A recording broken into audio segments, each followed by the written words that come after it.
नमस्कार, आदाब। सबसे पहले तो आपने अपने गांव के इस प्रांगण में मुझे आपके सामने अपनी बात रखने का, आपसे मिलने का, परिचय करने का जो अवसर दिया है, उसके लिए मैं आपका शुक्रिया अदा करना चाहता हूं, आपका आभार व्यक्त करता हूं। हमारा नाम है प्रशांत किशोर और हम आपसे वोट मांगने नहीं चले। जनसुराज बिहार में दल बनाकर चुनाव लड़ने का अभियान नहीं है। जनसुराज एक सामाजिक प्रयास है, लेकिन ये सामाजिक आंदोलन भी नहीं है। ये समाज के जरिए एक नई राजनीतिक व्यवस्था बनाने का प्रयास है। ये महात्मा गांधी की आजादी से पहले जो कांग्रेस थी, उसको पुनर्जीवित करने का अभियान है, जिसमें हिंदू, मुसलमान, अगड़ा, पिछड़ा, अमीर, गरीब सब एक साथ मिलकर अपनी परेशानियों का, अपनी समस्याओं का मिलकर निदान कर सके। बहुत आदमी को लग रहा है कि भाई बिहार में प्रशांत किशोर क्यों आए हैं। आपके मन में भी प्रश्न है। मैं आपको जनसुराज के बारे में बताऊं, उसके साथ साथ मैं आपके प्रश्नों का भी जवाब देने आया हूं, क्योंकि जो हमारे मुसलमान भाई हैं उनके अपने प्रश्न हैं, उसका जवाब आपको मिलना ही चाहिए। आपको कोई मीठी बात नहीं कहेंगे, आपसे वोट तो बिल्कुल ही नहीं मांगेंगे, आपको कुछ कड़वी बात भी बताने आए। तो पहले आप समझिए, ये जो पूरा अभियान है, मैं जो पैदल चल रहा हूं, मैंने संकल्प लिया है कि बिहार के हर गांव, शहर, पंचायत, कस्बे में पैदल चल के जाऊंगा। पूरा बिहार करने में 5000 किलोमीटर से ज्यादा चलना पड़ेगा, 1 से 1.5 साल का समय लगेगा। तो आखिर इतना बड़ा अभियान हम क्यों कर रहे हैं? हमारे पैदल चलने से आपकी गरीबी दूर नहीं होगी, हमारे पैदल चलने से यहाँ भ्रष्टाचार कम नहीं होगा, आपके बच्चों के पढ़ने की व्यवस्था नहीं होगी, आपके लोगों को रोजगार नहीं मिलेगा। तो हम पैदल क्यों चल रहे हैं? पैदल इसलिए चल रहे हैं कि जिस समाज का, जिस राज्य के लोगों का जिंदगी बेहतर करना चाहते हैं, कम से कम एक बार आकर अपनी आंख से देखें तो सही कि आप कितने कष्ट में रहते हैं। आपके बच्चे जिन विद्यालयों में पढ़ने जाते हैं, वहां पढ़ाई होती है कि नहीं? जब आप बीमार पड़ते हैं तो आप जिस अस्पताल में जाते हैं, वहां दवा है कि नहीं, डॉक्टर है कि नहीं? जिस खेत में आप काम करते हैं, वहां पानी पहुंचता है कि नहीं? जो फसल आप उगाते हैं, उसका दाम आपको मिलता है कि नहीं? ये देखने चले हैं। जिन गलियों में आपके बच्चे खेलते हैं, उसकी क्या दशा है? जिन नालियों से आपके घर का पानी निकलना चाहिए, उसकी दुर्दशा क्या है? ये देखने और समझने चले। जब देखेंगे ही नहीं, जब समझेंगे ही नहीं, तो इसका रास्ता कैसे निकालेंगे? अभियान का पहला लक्ष्य है कि बिहार के हर गांव, हर पंचायत का अगले 10 साल का विकास का योजना बनाया जाए। जब पदयात्रा खत्म होगी तो आपको हर पंचायत का जनसुराज की योजना जारी करेंगे। आप ये देख पाएंगे कि आपके गांव, आपके पंचायत के लिए जनसुराज की क्या योजना है। आपकी समस्याओं का निदान तो होना ही चाहिए। आपके गांव में अगर सड़क नहीं है, नाली नहीं है, तो उसको बनाने की व्यवस्था होनी चाहिए। लेकिन अपने विकास की योजना में हम आपको ये भी बताएंगे कि आपके पंचायत में आपके बच्चों के पढ़ने के लिए शिक्षा की व्यवस्था कैसे की जाएगी। आपको ये भी बताएंगे कि आपके पंचायत में जो लोग खेती किसानी करने वाले हैं, उनकी आमदनी को कैसे बढ़ाया जाएगा। और साथ में सबसे बढ़ के ये भी बताएंगे कि आपके पंचायत में 500 से 1000 लोगों को, नए लोगों को रोजगार कैसे दिया जाएगा, ताकि किसी के बच्चे को मजबूरी में 10,000, 12,000 रुपए के लिए अपना घर परिवार छोड़कर दूसरे जगह जाकर मजदूरी, रोजगार नहीं ढूंढना पड़े। जब पदयात्रा खत्म होगा, ये योजना जारी करेंगे। आप अपने घर में बैठ के उसको पढ़िए, देखिए, समझिए। ठीक लगे तो अपनाइए, नहीं ठीक लगे तो रद्दी के टोकरी में फेंक दीजिएगा। पदयात्रा इसलिए भी कर रहे हैं कि जो बिहार में विकल्प के अभाव में लालू जी के डर से भाजपा को और भाजपा के डर से लालटेन को जो वोट लोग दे रहे हैं, इससे निकलने के लिए एक ऐसी व्यवस्था बनाई जाए जो किसी व्यक्ति का नहीं, प्रशांत किशोर का नहीं, किसी जाति परिवार का नहीं, बिहार के लोगों का दल हो। जब पदयात्रा इसलिए कर रहे हैं, गांव देहात शहर में इसलिए जा रहे हैं कि समाज की मदद से सही लोगों को चुनकर निकालें, और सब लोग जब पदयात्रा खत्म होगा हजारों लोगों को साथ में बैठाएंगे और सब लोग मिलकर तय करी कि दल बनावे के बाद तो बन जाए दल। लेकिन अगर दल बना तो दल प्रशांत किशोर का नहीं होगा, किसी व्यक्ति का नहीं, किसी परिवार, किसी जाति का नहीं, वो दल उन सारे लोगों का होगा जो इसको मिलकर बनाएंगे और आगे मिलकर ही चलाएंगे। दल का नेता प्रशांत किशोर नहीं हुए, दल का नेता बिहार का वो आदमी होना चाहिए, वो शख्स होना चाहिए जो यहाँ का सबसे काबिल आदमी है, जो हम लोग को इस गरीबी से, इस बदहाली से निकाल सके। बहुत आदमी कहता कि भैया रउआ ना रहब आगे तो गड़बड़ा जाई। तो आपको बता रहे हैं, आपको याद दिला रहे हैं, महात्मा गांधी कांग्रेस के अध्यक्ष जीवन में एक ही बार थे। अगर गांधी चाहते तो पूरे जीवन कांग्रेस के अध्यक्ष रह सकते थे, लेकिन अगर आप गांधी ही अध्यक्ष रहते तो आपने पंडित नेहरू को कहां देखा होता, देश ने सुभाष चंद्र बोस और मौलाना आजाद को कहां देखा होता। ये लोकतंत्र की मूल में जो बात है, बिहार में दुर्दशा इसलिए है कि लोकतंत्र आपको हमको सिखाता है, अधिकार देता है कि किसी व्यक्ति, किसी विचारधारा, किसी दल पर आप 5 साल के लिए भरोसा कीजिए। आपका भरोसा, आपका वोट 5 साल के लिए होना चाहिए। अगर उस व्यक्ति ने, उस दल ने काम किया तो आप मजबूती से उसके साथ रहिए, और अगर काम नहीं किया तो जितनी मजबूती से आपने साथ दिया है वही संविधान आपको ये भी कहता है कि उतनी मजबूती से आप उसका विरोध भी कीजिए। ये राजतंत्र नहीं है कि एक विचारधारा, एक व्यक्ति ही हमेशा चलाएगा, वही रहेगा, उसके बाद उसका लड़का रहेगा। इस व्यवस्था को खत्म करने के लिए बिहार में निकले हैं और समाज से अच्छे लोगों को ढूंढ कर निकाल रहे हैं। आदमी हमरा से पूछता कि रउआ कैसे पता चली कि सही आदमी के बा, तो हम आपको बता रहे हैं कि सही आदमी का चुनाव कैसे कर रहे हैं। आपने दही देखा होगा, दही में मक्खन है, लेकिन उसको निकालने के लिए दही को मथना पड़ता है। समाज में भी अच्छे लोगों की कमी नहीं है। जरूरत इस बात की है कि समाज में चल के मदद ली जाए, समाज को मथ कर सही लोगों को निकाला जाए। अगर बिहार में 100 में 1 आदमी भी अच्छा बचा है तो पूरा बिहार में कितना आदमी भाई? 15 लाख आदमी हो गए। हम तो कुछ हजारे आदमी ढूंढने निकले हैं। समाज में अच्छे लोगों की कमी नहीं है, ये व्यवस्था बनाई जा सकती है। एक बार व्यवस्था बना दिए, लोगों को समझा दिया, और अगर उनके पास सही योजना है तभी बिहार को सुधारा जा सकता है। लेकिन हम तो आज निकले हैं, आज ये प्रयास कर रहे हैं, ये समझने का प्रयास कर रहे हैं कि आपकी तकलीफ क्या है, कैसे इसका रास्ता निकाला जा सकता है। आप तो यहीं रहते हैं, आपको तो पहले से मालूम है कि आपकी समस्या क्या है, तो ये सुधर क्यों नहीं रही है?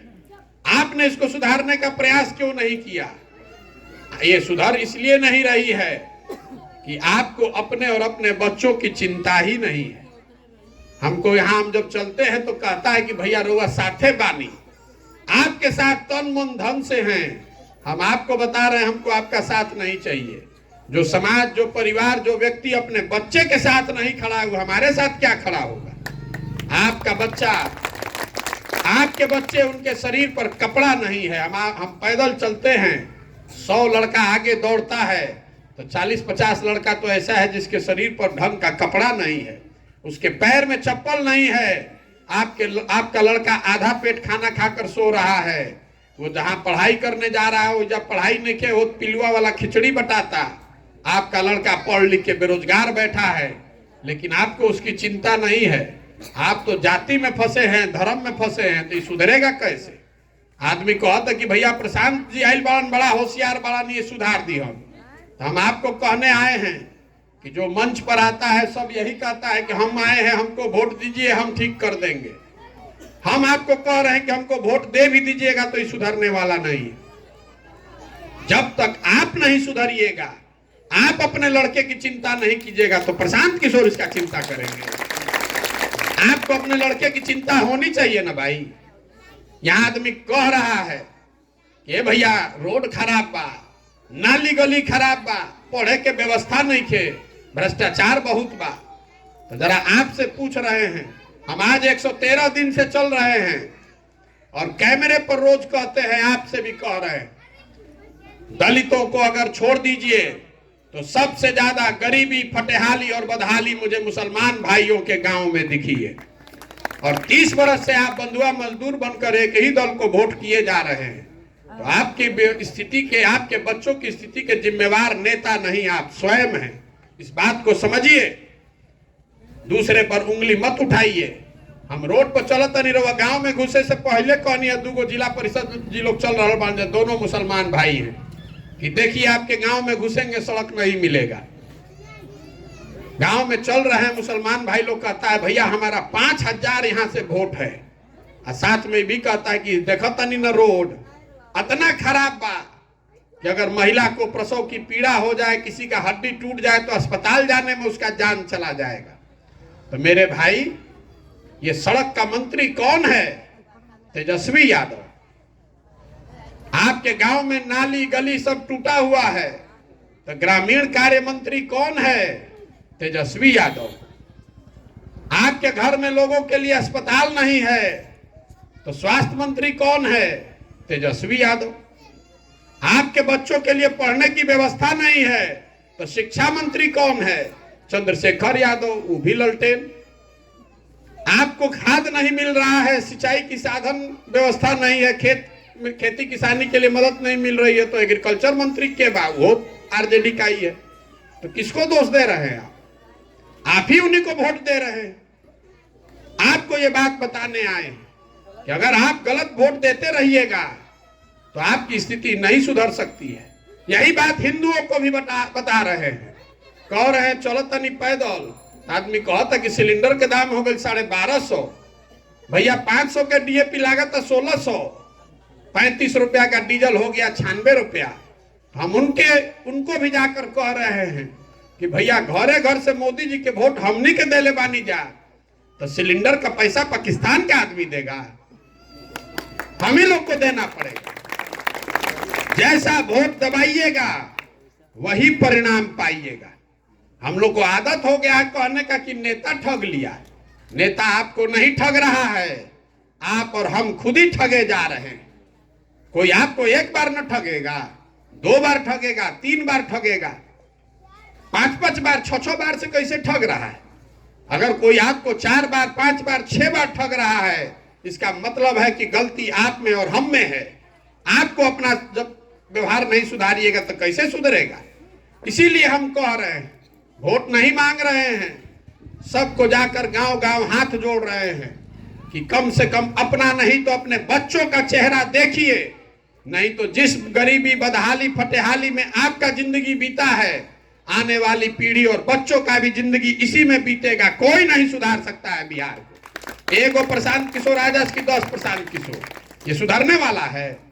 अभी रवा बतियाई तो रवा कहब कि सड़क नहीं खे, नाली नहीं खे, गली नहीं खे।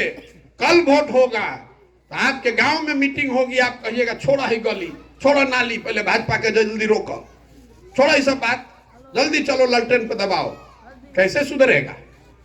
आप बंधुआ मजदूर बनकर, आप हो या हिंदू हो, मुसलमान हो, कोई भी, जब आप बंधुआ मजदूर बन गए तो आपका काम कैसे होगा? आप तो लोकतंत्र को ही खत्म कर दिए। इसीलिए बिहार की ये बदहाली है। बिहार की बदहाली इसलिए है कि यहाँ के नेताओं के मन से डर खत्म हो गया है कि अगर वो काम नहीं करेगा तो चुनाव हारेगा। उसको मालूम है कि जनता कितनों हल्ला मचा ले, हंस के, गा के, गरिया के, आप तो वोटवा उसी को दीजिएगा जो यहाँ जा कहा। ये नेता जान रहा है, यही आपको बताने चले। लेकिन साथ साथ आपके कुछ प्रश्नों का भी उत्तर देने आए। जो हमारे मुसलमान भाई हैं, इनको प्रशांत किशोर से दिक्कत नहीं है। इनको लग रहा है आपको, हम क्या बताएंगे कि आपकी परेशानी क्या है? आप तो उसी में जी रहे हैं, आपको दिन रात दिख रहा है। लेकिन आपकी चिंता अलग है कि भाई जन सुराज चल रहा है, प्रशांत किशोर आ गए हैं, ये आते तो बढ़िया है, लेकिन कहीं इससे भाजपा को तो मदद नहीं हो जाएगी। 1000 प्रश्न आपके दिमाग में चल रहा है, उसका भी जवाब देने आए। बहुत हमारे मुसलमान भाई पहला सवाल करते हैं कि भैया महागठबंधन के मदद काहे नहीं कर देते। आपको लग रहा है कि महागठबंधन से आप भाजपा को हरा सकते हैं, तो पहला बात समझ लीजिए कि 2015 में ये शब्द महागठबंधन प्रशांत किशोर ने लिखा है। उससे पहले कोई देश में महागठबंधन नहीं था। उसका एक और एक मात्र सफल प्रयोग बिहार में 2015 में किया गया।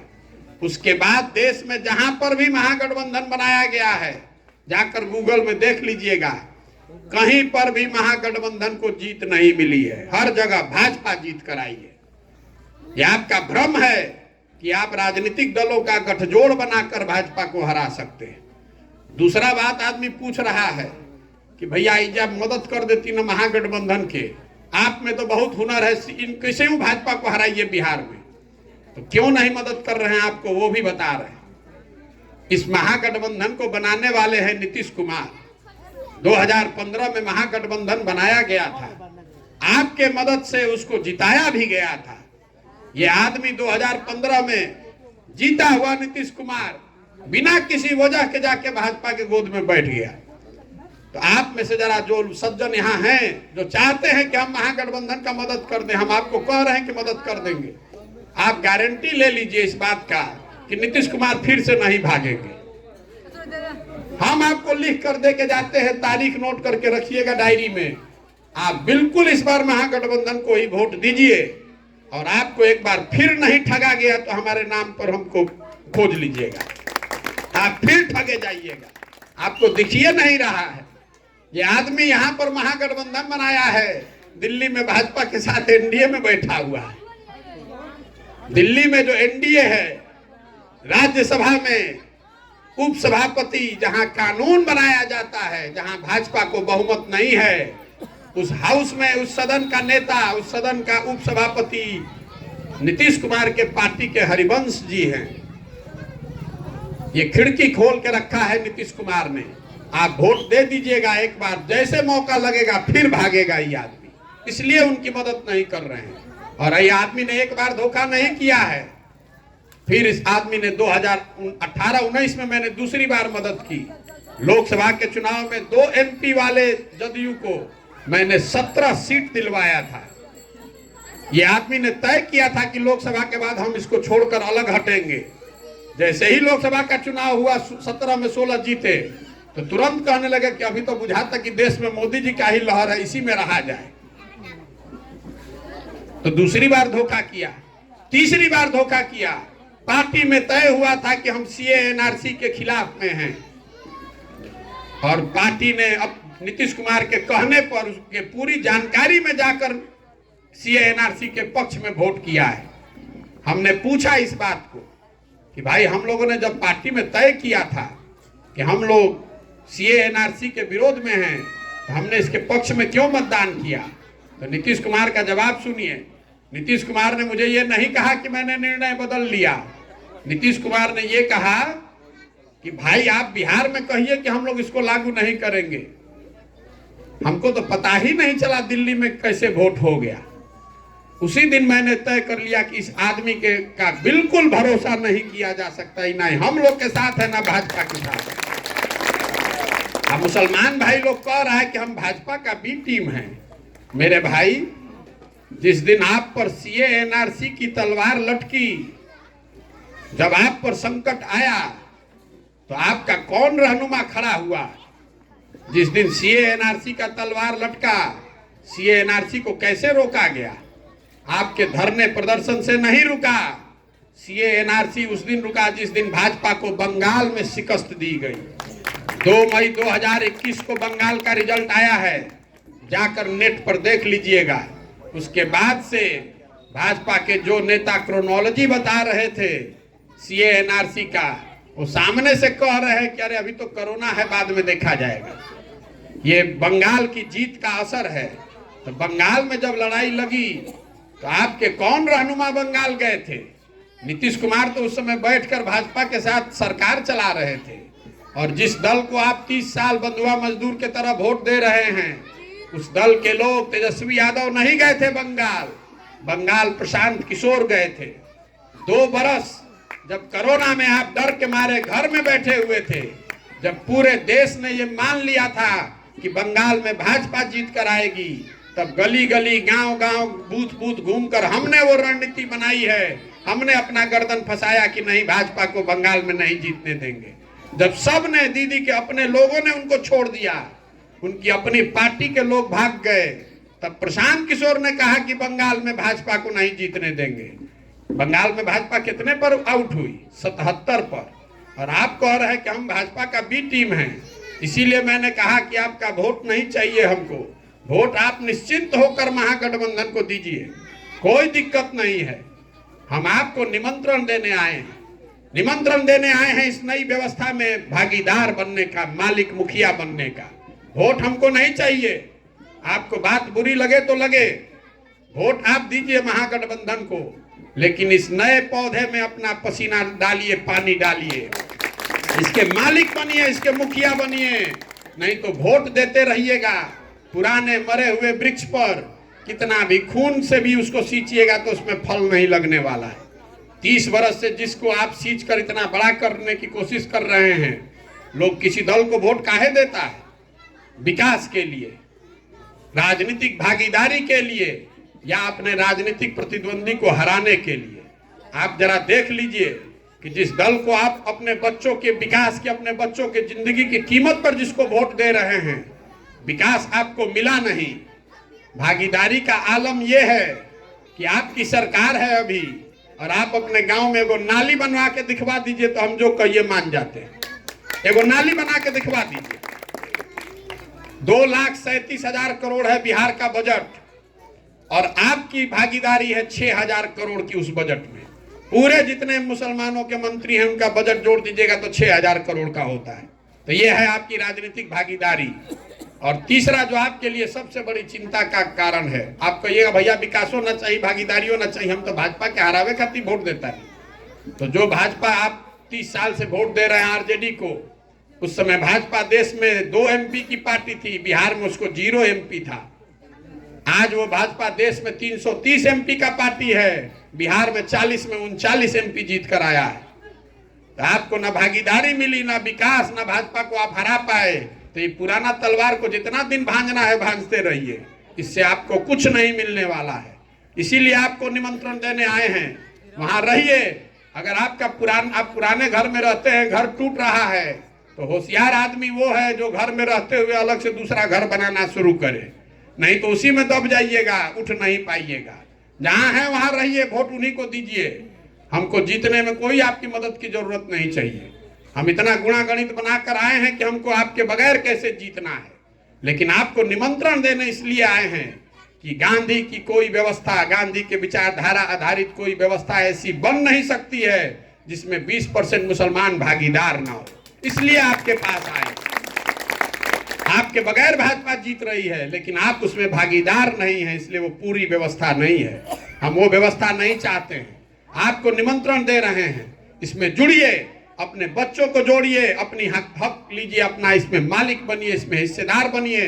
वोट बैंक तो आपको सब बना के घूम रहा है, हिस्सेदारी आप लीजिए, तब बात बनेगी। और निमंत्रण रख लीजिए, नहीं मन होता है तो जहां है वहां रहिए। जीतने के बाद आप कहां जाइएगा? आपको तो चलना जनसुराज में ही है, जीतेगा जनसुराज ही, ये लिख के रखिए। लोगों को मालूम है कि हमको और कुछ आए चाहे नहीं, चुनाव लड़ाने आता है। जिस दल का, जिस नेता का हम हाथ पकड़े हैं 10 वर्ष में, वो कभी चुनावे नहीं हारा है, तो हम भी यहाँ हारेंगे। यहाँ जनसुराज नहीं हारेगा। हम उनमें से नहीं हैं जो लड़ने के लिए लड़ने आता है। अगर लड़ने आए हैं तो ये पूरा सोच समझ कर आए हैं कि इसको जीतना कैसे, कैसी व्यवस्था बनाएंगे, कितना पसीना बहाना पड़ेगा, कहां से संसाधन लाना पड़ेगा, ये सोच समझ कर आए। आप देख रहे हैं कि जितनी मेहनत 3 बरस पहले से हम कर रहे हैं, किसी का दम नहीं है कि बिहार में करके दिखा दे। हमारे पास जीत का फॉर्मूला क्या है? हमारे माता पिता ने, गुरुओं ने सिखाया है। जीत का फॉर्मूला है ईमानदारी से, पूरी मेहनत से प्रयास। वो ईमानदारी से, मेहनत से प्रयास कर रहे हैं। ऐसा नहीं कि चुनाव आया तो झंडा लेके यहाँ आ गए टेंट गाड़ कर और वोट बात मांग रहे हैं। पूरी मेहनत से इसमें लगे हुए हैं और आपके पास कोई विकल्प नहीं है। जन सुराज के साथ ही आपको चलना है। तय खाली आपको इतना ही करना है कि अभी चलिएगा कि जीतने के बाद चलिएगा, क्योंकि निमंत्रण आपको अभी दे रहे हैं। निमंत्रण आपको अभी दे रहे हैं।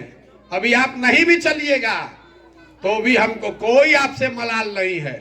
आपको फिर से साथ में लेने आएंगे जीतने के बाद। लेकिन जीतने के बाद जब आएंगे तो आपसे नहीं साथ देने का हर्जाना भी वसूल करेंगे। जब आएंगे उस समय तो जीत की खुशी, जब जीतने के बाद आएंगे आपको अपने साथ ले चलने, तो उस समय जीत की खुशी का आपसे सेवई भी खाएंगे। हम वेजिटेरियन आदमी हैं। अभी चलिएगा तो बिना सेवई के चलिए, और चुनाव के बाद चलिएगा तो सेवई के साथ चलिएगा।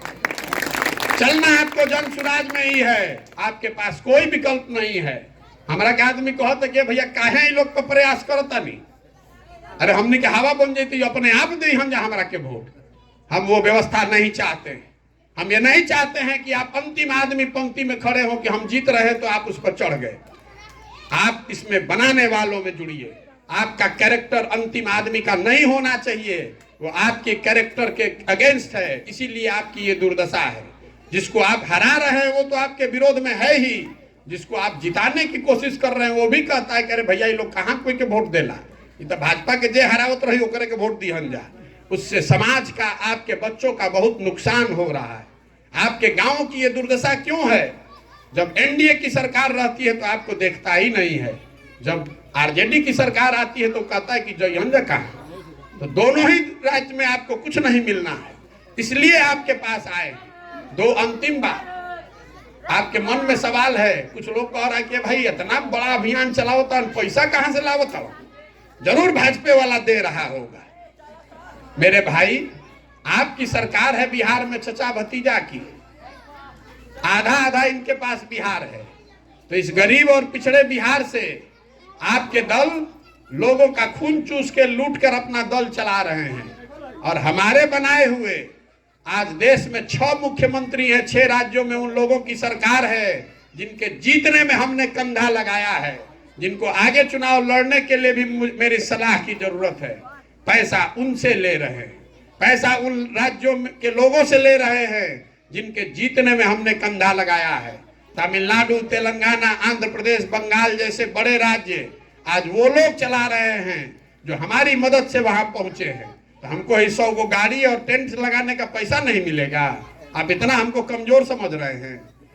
आप मुसलमानों की दशा देखिए, हम मजबूती से लड़ रहे हैं तो आप कह रहे हैं कि भैया कैसे इनकर मदद करिए। इतना मजबूती से लड़ता जरूर भाजपा होगा पीछे। अगर हम मजबूती से नहीं लड़ते तो आप कहते कि आदमी तो बहुत होशियार है लेकिन मजबूती से लड़िए नहीं रहा है, कैसे चले इनके साथ, हमारा वोटे बट जाएगा। आपको किसी भी हालत में नहीं चलना है हमारे साथ। इसीलिए मैंने कहा इस डर को मन से निकालिए कि आपका वोट बट जाएगा। वोट आप 100% जाकर दीजिए ललटेन को। आपका वही किस्मत है तो उसी में दीजिए, लेकिन इसमें जुड़िए, इस सोच के साथ जुड़िए। ये नया पौधा है, इसको सींचिएगा तो यही बड़ा होकर फल भी देगा और आपको छाया भी देगा, बिहार में भी और बिहार के आगे भी। आपको तय करना है। एक अंतिम बात, कुछ मुसलमान भाई लोग हमको कह रहा है कि भैया मोदी के खिलाफ कम बोलता, लालू जी के खिलाफ ज्यादा बोलता। ये आपकी सोच देखिए। अरे मेरे भाई, हम गए थे देवराज, तो वहां मुसलमानों की एक बस्ती में भाषण दे रहे थे। तो एक हमारे सज्जन जेलर साहब हैं मुसलमान, यासुद्दीन जी, तो खड़ा होकर बोले कान में हमारे कि भैया बड़ा अच्छा हो गया, खाली हो मोदी वाला बोल दी, बड़ा ताली बजी। तो हम आप से ताली बटोरने नहीं आए हैं। आपके सामने खड़े होकर मोदी के खिलाफ बोलना हो तो सबसे आसान काम है। आप तो पहले से मोदी के विरोध में हैं। हम उनके खिलाफ बोलकर आपको क्या आपसे हासिल कर लेंगे? ताली हासिल कर सकते हैं। तो आपको तय करना है कि आप ताली बजाना चाहते हैं कि चुनाव जीतना चाहते हैं। ताली बजाने वाले के साथ रहना चाहते हैं, लड़ने के लिए लड़ने वालों के साथ रहना चाहते हैं तो ललटेन के साथ रहिए, और लड़ के जीतने वालों के साथ आना चाहते हैं तो अपना दल बनाइए। हमारी मदद लीजिए, हमारी सलाहियत की, हमारी सोच की मदद लीजिए अपने बच्चों के साथ एक नया फोर्स बनाइए। डर कर कितना दिन जिंदा रहिएगा। भाजपा को हराने का अभियान छोड़िए, अपना जीतने का अभियान शुरू कीजिए। ये आपको बताने आए। ठीक लगे तो बहुत अच्छा, और नहीं ठीक लगे तो चुनाव जीतने के बाद आपसे फिर मुलाकात होगी। बहुत बहुत धन्यवाद।